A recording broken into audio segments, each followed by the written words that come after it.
색소폰 매거진 색소폰의 구독자 여러분 안녕하세요. 저는 더 삭스의 리페어맨 유일입니다. 오늘 이 시간은요, 저희가 아주 좋아하는 색소폰에 대한 악기에 대한 이야기, 그리고 악기 더 나아가서는 악기의 원리에 대한 이야기를 조금 해볼까 해요. 좀 더 깊이 들어가면 악기 음향학이라는 좀 더 어려운 분야가 있는데요. 저는 어려운 내용은 가급적은 제외하고요. 여러분들이 알고 싶어하는 내용을 간단하고 쉽게 한번 얘기해 볼까 해요.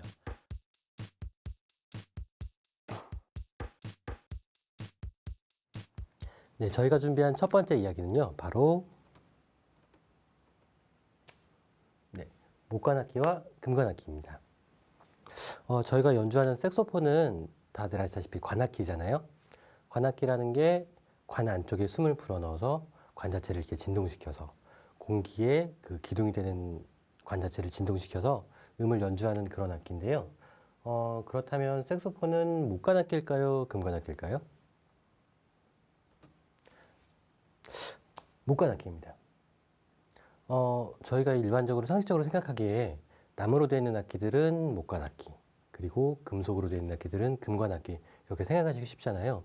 근데 색소폰은 보시면은 전부 다 금속으로 되어 있죠. 원래 최초에 탄생할 때부터도 금속으로 되어 있고, 그런데 왜 색소폰을 목관악기라고 할까요? 저희가 일반적으로 생각하기에 나무로 되어 있는 악기들, 이건 목관악기야 라고 생각하는 거는 이런 것처럼 클라리넷이나 그리고 오보에가 있고요. 그리고 금속으로 된 악기들은 이런 보시는 것처럼 색소폰, 튜바, 호른, 트럼펫, 트럼본, 플룻 같은 악기들이 있는데요. 상식적으로 저희가 처음에 얘기했던 것처럼 나무로 만든 악기들은 목관악기, 금속으로 만든 악기들은 금관악기라고 비교를 하면 목관악기랑 금관악기가 이렇게 구별되어 왔거든요. 그런데 사실은 이런 식으로 구별돼요. 플룻이랑 색소폰은 목관악기, 그리고 호른, 트럼펫, 트럼본, 튜바 같은 악기들은 금관악기로 구별이 되는 거예요. 하나씩 하나씩 살펴볼게요. 클라리넷, 의심의 여지 없이 목관악기죠? 다 나무로 되어 있으니까요. 그리고 색소폰은 그런데 왜 목관악기라고 부를까요? 혹시 리드가 나무라서? 라고 생각할 수도 있죠. 자, 다음 그럼 볼게요. 플룻. 플룻 같은 경우는 글쎄요, 리드도 없고요. 그리고 처음부터 다 금속인데 왜 이거는 목관악기라고 부를까요? 다음 악기 볼게요. 저희가 흔히 어렸을 때들 많이 연주하는 리코더인데 플라스틱으로 되어 있잖아요, 주로. 그러면은 이거는 목관악기도 금관악기도 아니고 프라관? 좀 이상한 다른 이름으로 부를 수도 있겠죠. 그런데 이것도 목관악기예요. 저희가 지금까지 얘기한 것처럼 나무로 되어 있으니까 목관악기고 금속으로 되어 있으니까 금관악기다라고 하면 사실은 구별이 정말 애매해지는 거예요. 여기 보시는 플룻 같은 경우도 최초에는 나무로 됐다가 이제 점점 시대가 발전해 오면서 금속으로 전환된 경우거든요.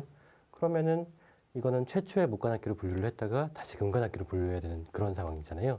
그래서 저희가 보통 목관악기 그리고 금관악기로 구별을 할 때는 그 소재를 가지고 구별을 하는 게 아니고 그 형태 그리고 연주 방법으로 구별을 하는 거예요.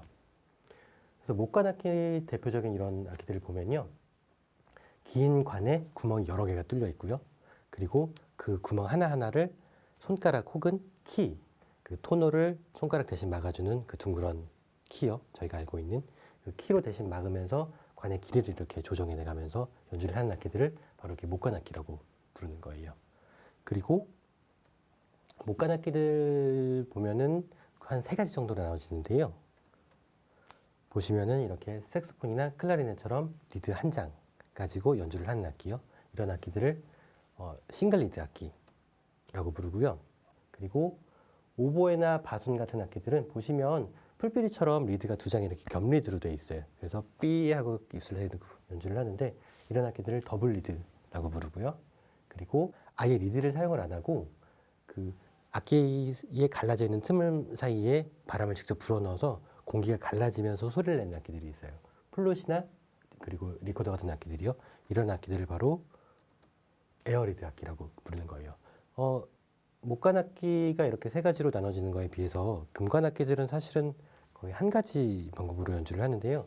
바로 저 동그란 마우스피스를 입에 대고 입술을 진동을 시켜서 소리를 내는 거예요.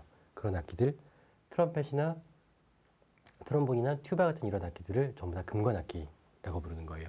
그러니까 다시 한번 말하면 목관악기와 금관악기의 구별은 소재를 가지고 구분을 하는 게 아니고 연주하는 방식 그리고 구조 가지고 달라진다는 거죠. 금관악기는 특징적으로 이제 구멍이 두 개가 뚫려 있어요.